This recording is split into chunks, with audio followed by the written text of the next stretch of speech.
Maithili express की शानदार प्रस्तुति। हमारे माल ने मक्के काटे जैसे कोरोना वायरस के डर से। Music by DJ Guddu Raj, Khushi recording studio Baluaha. मुंह में बन करा है तू पट्टा निकले नहीं गोर से।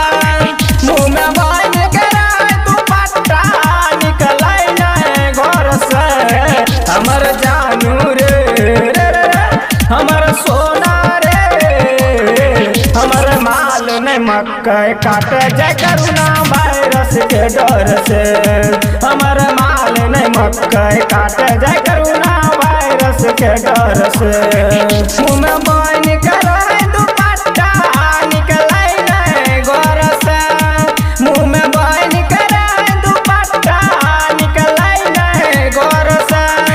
हमर जानू रे हमर सोना रे हमर माल ने मक्के काटे जैसे कोरोना वायरस के डर से।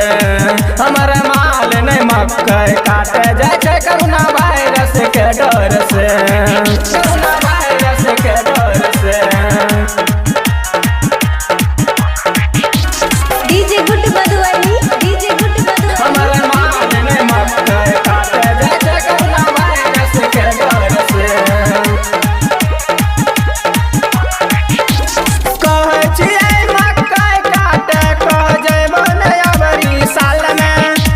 जइबो नया बरी साल में। कहे छियै मक्के काटे कह जइबो नया बरी साल में।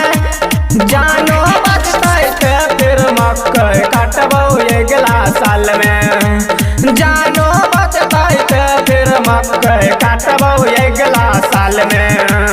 फोन करे छियै ते उठबै नहीं उठै डर से। हमर जानू रे हमर बाबू रे हमर माल ने मक्के काटे जैसे कोरोना वायरस के डर से। हमर माल ने मक्के काटे जैसे कोरोना वायरस के डर से। कोरोना वायरस के डर से। डीजे गुड्डू मधुबनी, हमर डीजे माल ने मक्के काटे जैसे कोरोना वायरस के डर से।